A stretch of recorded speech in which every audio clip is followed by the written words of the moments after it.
Boa noite, igreja. Tudo bem? Mais uma vez, reforçando aqueles que chegaram, né? O nosso pastor está viajando, está de férias, né? Ele pediu para alguns irmãos cuidar do culto, cuidar da liturgia e fazer a pregação nesse momento de férias dele, né? Então, eu não sou pastor da igreja, né? Como o Rafael também mencionou. E hoje eu vou trazer a mensagem para vocês. Queria que todo mundo abrisse lá em Mateus, capítulo 16, e nós vamos ler do versículo 13 até o versículo 20.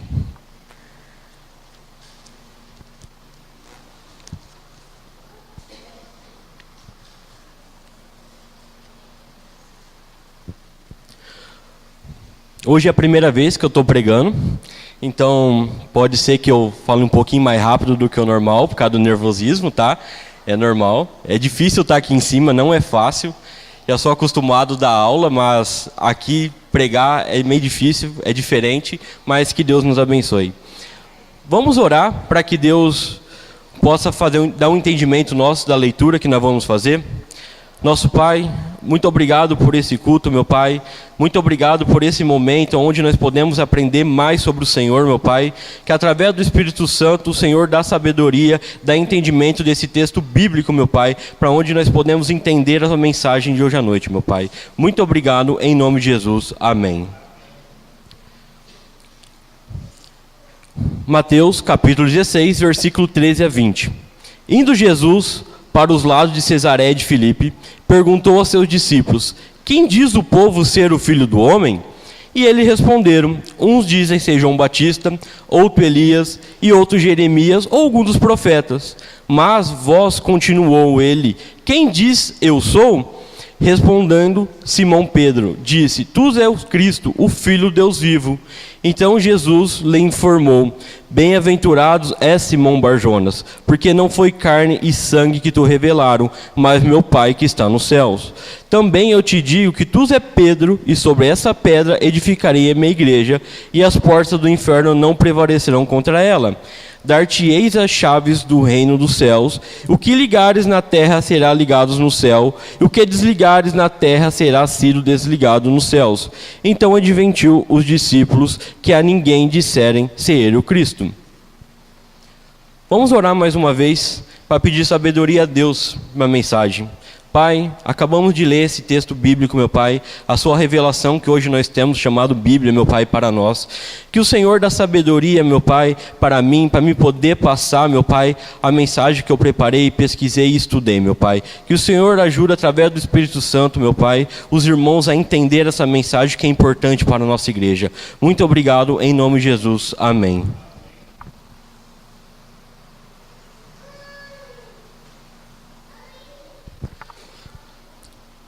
Podemos ver que só no Evangelho de Mateus que sai da boca de Jesus a palavra igreja. Nós vemos aqui em Mateus, no capítulo 16, 18, e também vemos em Mateus, capítulo 18 e 17. Só nesses dois versículos que sai da boca de Jesus a palavra igreja. Nós não temos mais relato nos outros evangelhos, só no Evangelho de Mateus, né? Mateus, ele escreve o seu evangelho para os judeus. Ele queria mostrar aos judeus que Jesus era o tal esperado rei, o Messias prometido no Antigo Testamento, mostrando que o reino de Deus tinha chegado. O reino é o cumprimento do plano de redenção de Deus e a renovação que havia sido profetizado desde a queda lá em Gênesis 3,15. Podemos dizer que o propósito desse evangelho foi conquistar plenamente os judeus para Cristo e fortalecer a fé daqueles convertidos nesse evangelho. É o que você mais encontra citações do Antigo Testamento, mostrando que Jesus cumpriu tudo o que foi profetizado pelos profetas do Antigo Testamento. Mas todo livro tem um clímax central. Todo livro tem aquela parte central. E a parte central do livro de Mateus é a confissão que Jesus é o Messias, o rei que os judeus aguardavam e que ele chegou e ele vai ao nosso Salvador.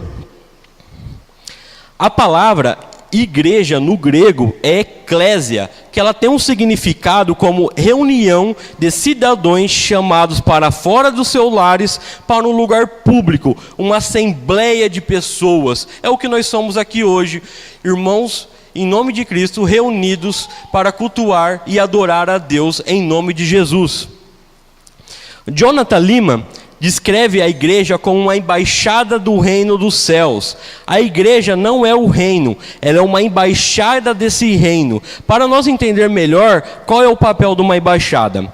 Ela é uma instituição que representa uma nação dentro de outra nação. Ela declara, anuncia os interesses do país de origem em relação ao país anfitrião e protege os cidadãos da nação de origem que moram na nação anfitriã. Né? Então, se um dia algum dos irmãos aqui forem visitar a Suíça, lá em Genebra, conhecer a igreja que João Calvino pregou, né? Aquela igreja histórica, muito linda, ou fazer alguma viagem internacional para fora, vocês precisam de um passaporte para isso, mostrando que vocês é descendente brasileiro e pertence ao Brasil nessa nação estrangeira.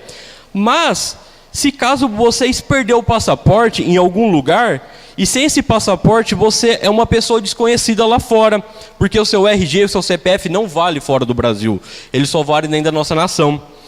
Uma pessoa desconhecida lá fora do seu país, esse momento você tem que procurar uma embaixada brasileira para tirar novamente o seu passaporte. Assim você está legitimando como cidadão brasileiro naquele país. A igreja é a embaixada do reino de Cristo. É o lugar onde nós, cristãos, cidadãos do reino de Cristo, podemos encontrar esse momento, reconhecimento, sendo nosso refúgio do mundo lá fora. A igreja local é uma embaixada do domínio real, estabelecida no presente, que representa o reino futuro de Cristo e a vinda de sua igreja universal. Então, a embaixada do reino de Deus é a nossa igreja aqui em Penápolis. Ela é representação do reino de Deus lá no céu, né? A embaixada que está aqui na terra, a igreja, ela serve para validar a sua credencial, para saber se você é um cidadão do reino dos céus ou não apenas um lugar de cultuar a Deus, mas é a representação de onde nós vamos. Somos estrangeiros nesse mundo e a nossa nação é o céu. Nós nascemos aqui na terra, vivemos aqui na terra, mas não é aqui que nós pertencemos. Nós pertencemos ao céu, pertencemos à nação onde Jesus é o rei e ele está sentado à direita de Deus hoje. Podemos ver passagens que Mateus cita várias vezes a palavra reino. O foco do evangelho de Mateus é apresentar o reino dos céus que estava chegando e foi implantado por Jesus em sua morte na cruz. Mateus cita 31 vezes o reino dos céus e num total de 54 vezes ele fala sobre o reino, né? Eu vou citar para vocês vários versículos aqui, irmão, para vocês não precisa abrir, apenas acompanhe a leitura que eu vou fazer. Lá em Mateus capítulo 3, versículo 2, fala assim: arrependei-vos, porque está próximo o reino dos céus. Mateus 4,17, daí por diante passou Jesus a pregar a dizer: arrependei-vos, porque está próximo o reino dos céus. Vemos também lá em Mateus capítulo 5, versículo 3, bem-aventurados humildes de espírito, porque deles o reino dos céus. Também vemos lá em Mateus 5,10, bem-aventurados os perseguidos por causa da justiça, porque deles é o reino dos céus. Vemos também em Mateus capítulo 10, versículos 5 a 7. A estes 12 enviou Jesus, dando-lhe as seguintes instruções: não tome rumo aos gentios, nem entre em cidade samaritana, mas de preferência procurai as ovelhas perdidas da casa de Israel. À medida que seguides, pregai que está próximo o reino dos céus. E o último que eu vou ler para vocês, em Mateus 25, 34. Então dirá o rei aos que estiverem à sua direita: vinde bendito meu Pai, entrai na posse do reino que vos está preparado desde a fundação do mundo.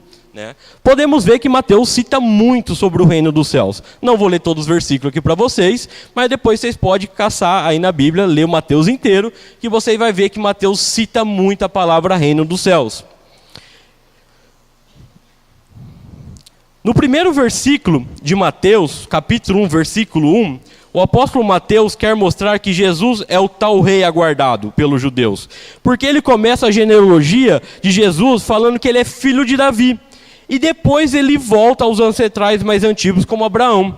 Davi foi o maior rei que Israel teve e foi profetizado que de sua casa, a sua descendência, iria vir o Messias.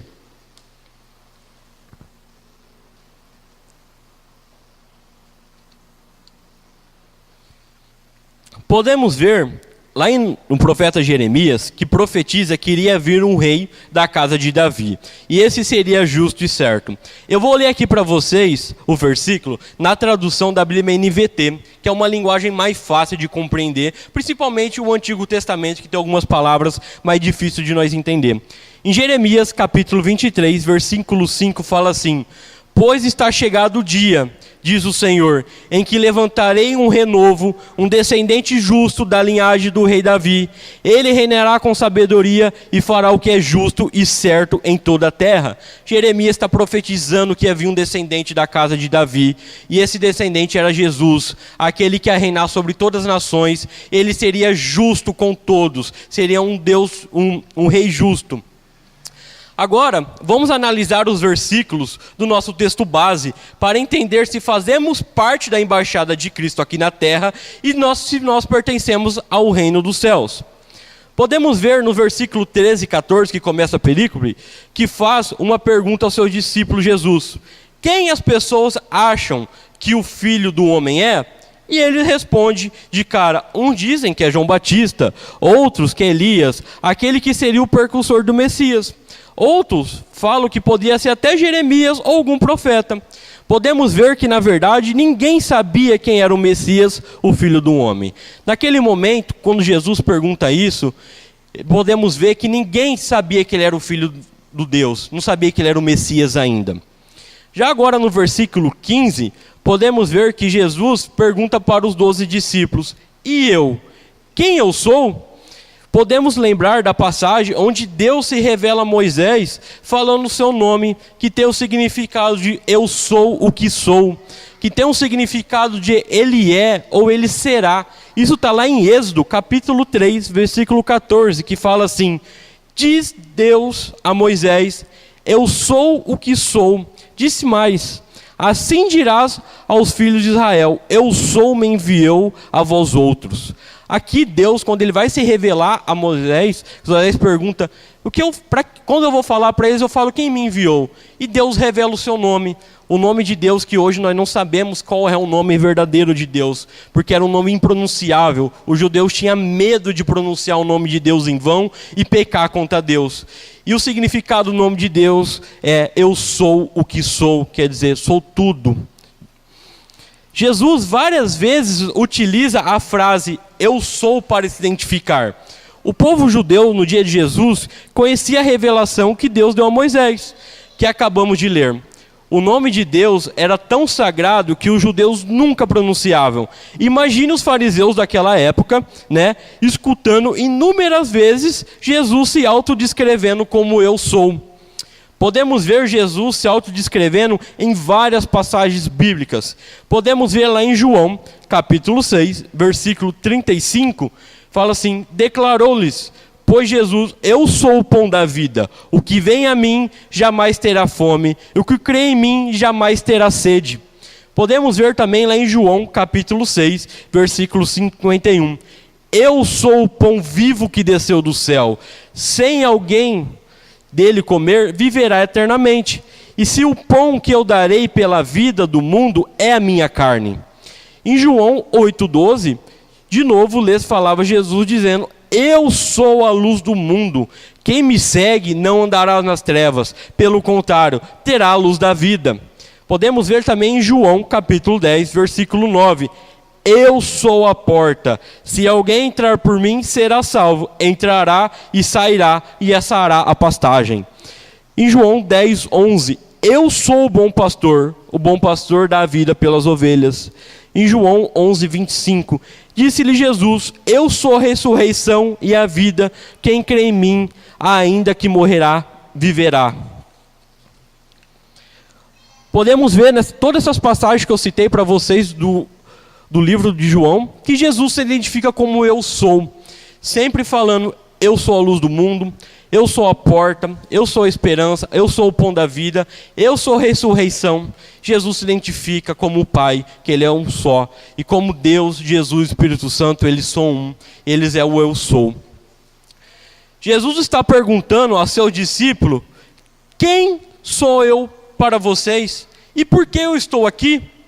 Agora no versículo 16, podemos ver Pedro falando: o eu sou é para nós.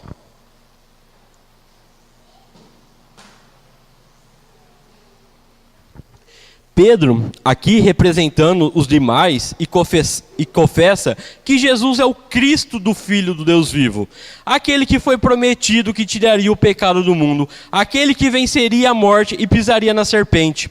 O nome Cristo, em grego, é equivalente ao nome Messias do Antigo Testamento e o significa ungido. Os reis de Israel eram chamados de ungidos de Deus, como vemos na história de Davi, que Samuel unge para ser o rei de Israel. Muitas pessoas acabam acreditando que Jesus Cristo, que Cristo é o sobrenome de Jesus, mas Cristo é um título dado a Jesus, como eram dados no Antigo Testamento aos judeus que eram ungidos para ser rei, que era ungido de Deus. E hoje Jesus, ele é ungido de Deus para ser o Cordeiro, aquele que vai tirar o pecado do mundo.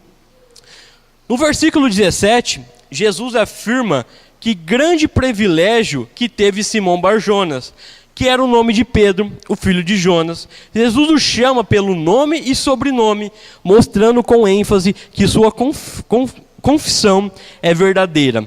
Jesus tinha toda a autoridade para validar a confissão e mostra a Pedro que não fosse Deus, o Pai, que está no céu, ele nunca teria a capacidade de ter uma revelação sobre isso.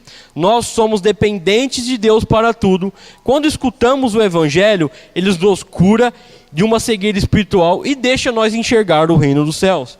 Quando nós começamos a ouvir o Evangelho, a ler a Bíblia, o Espírito Santo tira essa cegueira espiritual e agora nós conseguimos ver espiritualmente o reino dos céus.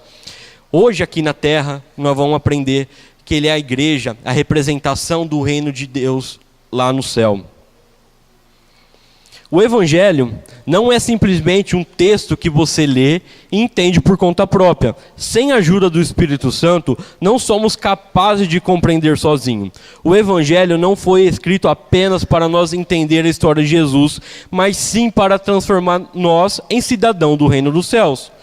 Jesus deixou toda a responsabilidade para transmitir a nossa confissão que Ele é o Rei, o ungido de Deus, o escolhido, o Filho do homem, o Filho do Deus vivo, o nosso Salvador.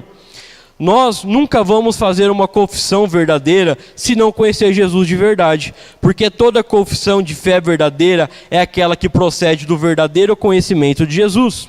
Se você conhece Jesus apenas como um exemplo de um bom homem, me desculpe, mas você não conhece Jesus de verdade. A única confissão que é verdadeira é aquela que Ele é rei. Não podemos lutar contra isso, pois tudo está sobre o seu domínio. Temos que confessar que estamos pecadores e sem Jesus não somos nada, precisamos extremamente dele. Lá em João capítulo 1, versículo 3 fala assim: todas as coisas foram feitas por intermédio dele e sem ele nada do que foi feito se fez. Tudo foi feito por intermédio de Cristo e para ele. Ele é o Rei. Como sabemos se a nossa confissão ela é verdadeira? Se não buscamos entender, ler, estudar nas Escrituras quem é Jesus sem a ajuda do Espírito Santo? Se nós cristãos não fazemos o nosso papel de estudar, de ler a Bíblia, de participar das reuniões da igreja de oração, de EBD e de culto, não somos capazes de conhecer Jesus verdadeiramente. No finalzinho do ano, muitos irmãos aqui viraram novos membros da nossa igreja, E o conselho da mesa administrativa fez a pergunta para eles: quem é Jesus? E por que você é salvo ou merece a salvação? E os irmãos responderam. Só conseguiram responder por 2 fatores. Um, porque Deus o revelou para eles, e o outro porque eles aprenderam e estudaram que Jesus é o nosso Salvador.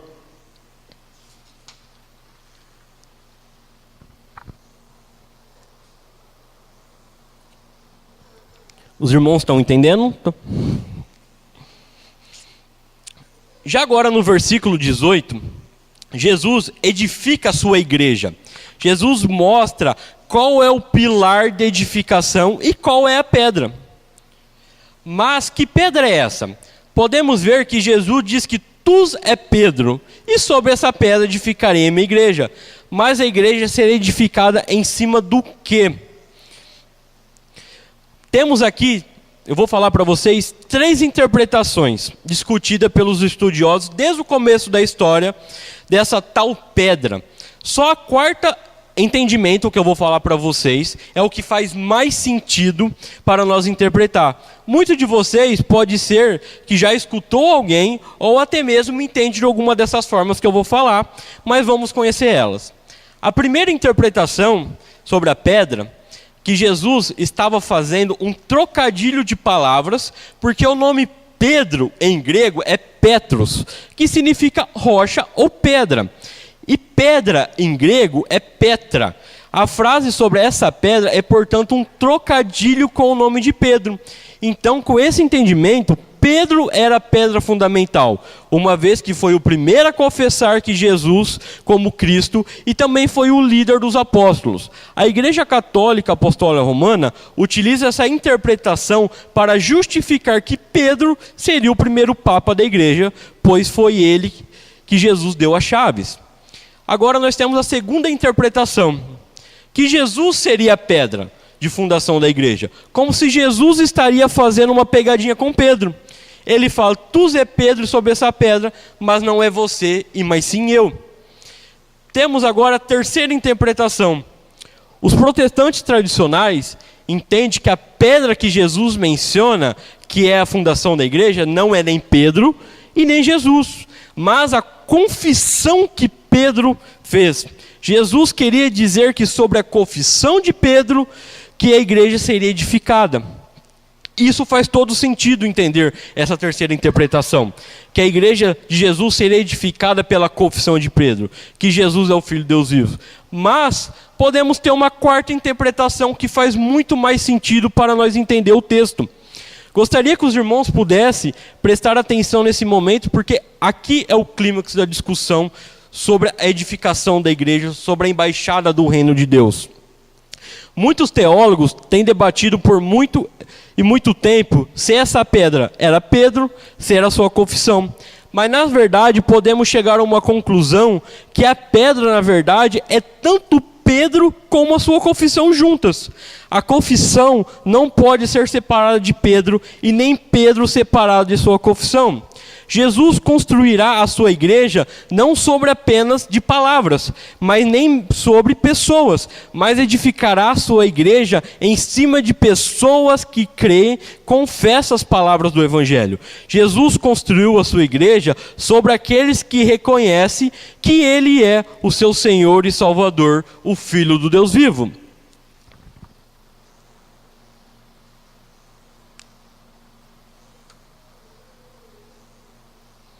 Ainda em Mateus, no capítulo 16, 18, que fala assim, as portas do inferno não prevalecerão contra ela. A tradição judaica e o Antigo Testamento, como lá em Salmos, capítulo 9, versículo 13, fala assim, compadece de mim, Senhor, vê a que sofrimentos me reduziram, os que me odeiam, tu que me levaste às portas da morte. Referiam-se ao domínio e ao poder da morte, que elas não seriam capazes de silenciar a igreja, porque Jesus iria vencer a morte e ele venceu.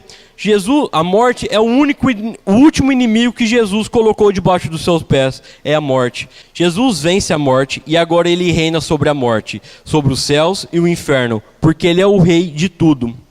Agora no versículo 19, podemos ver Jesus dando a chave do reino dos céus a Pedro.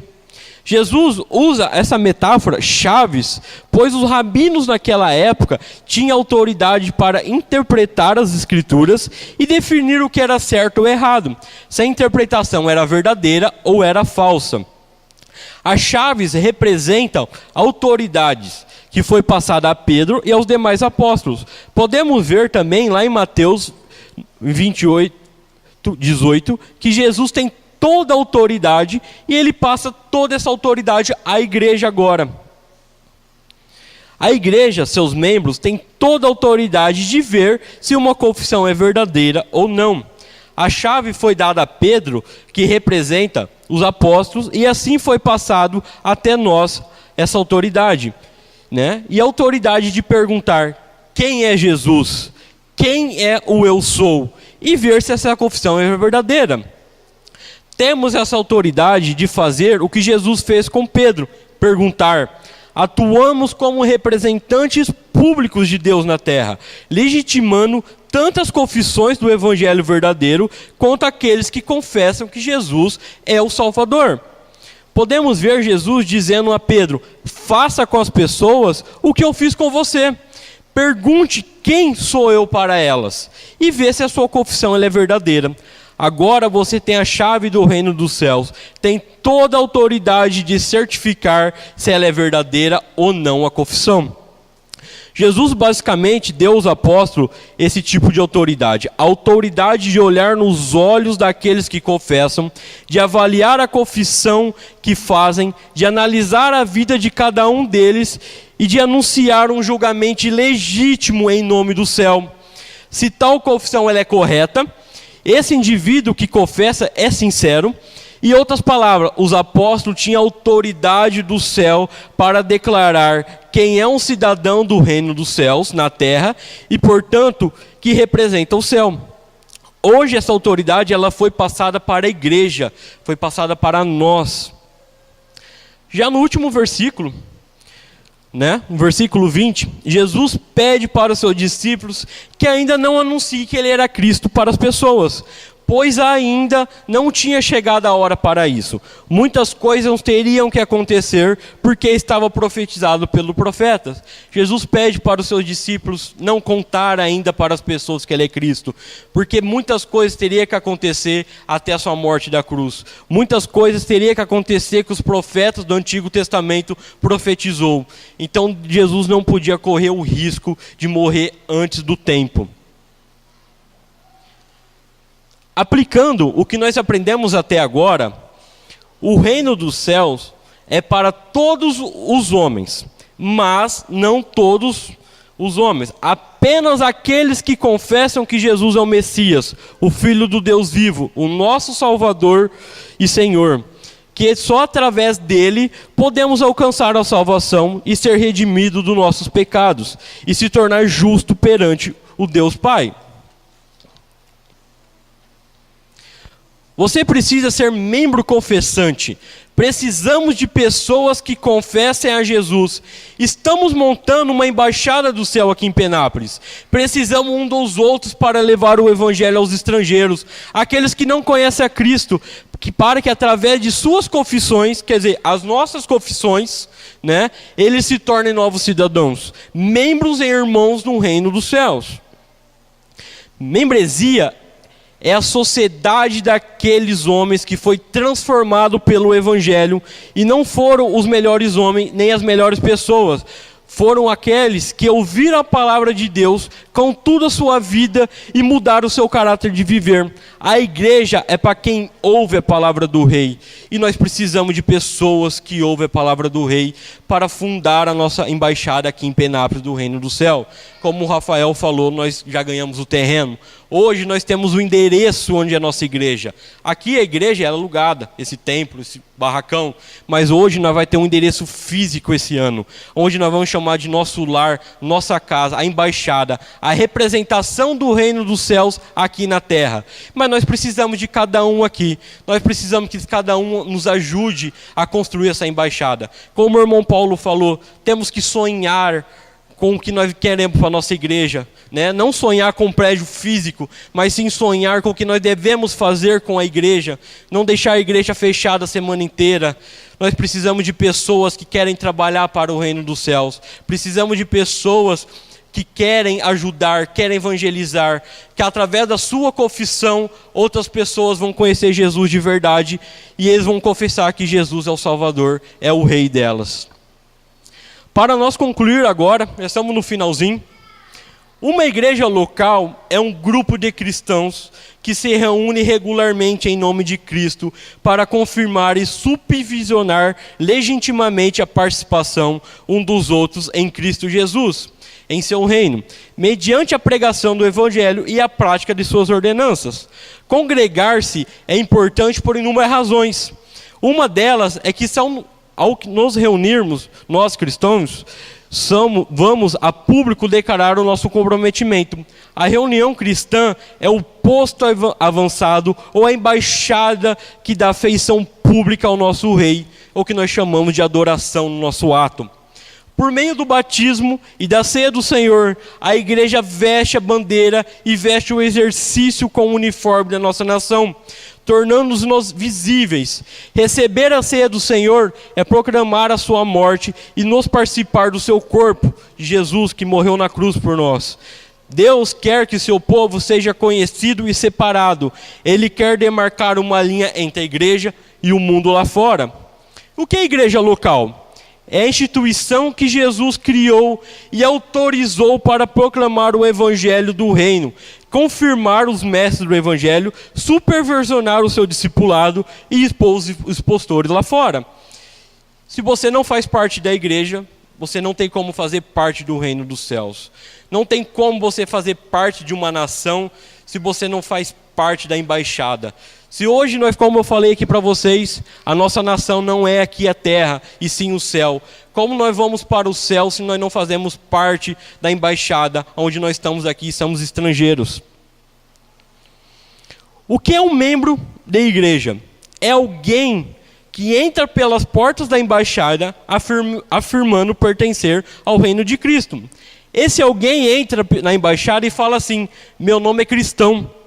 E o oficial da embaixada consulta a sua confissão e vê que ela é verdadeira e fala: aqui está o seu passaporte.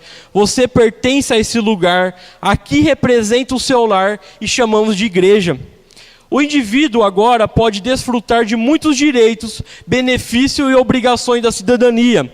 Apesar de viver ainda uma terra estrangeira, e o mais legal ainda da história, o próprio indivíduo torna-se parte da própria embaixada agora. Um dos oficiais que legitima e supervisiona os outros. Ser membro de igreja é ser a igreja, ou pelo menos fazer parte dela.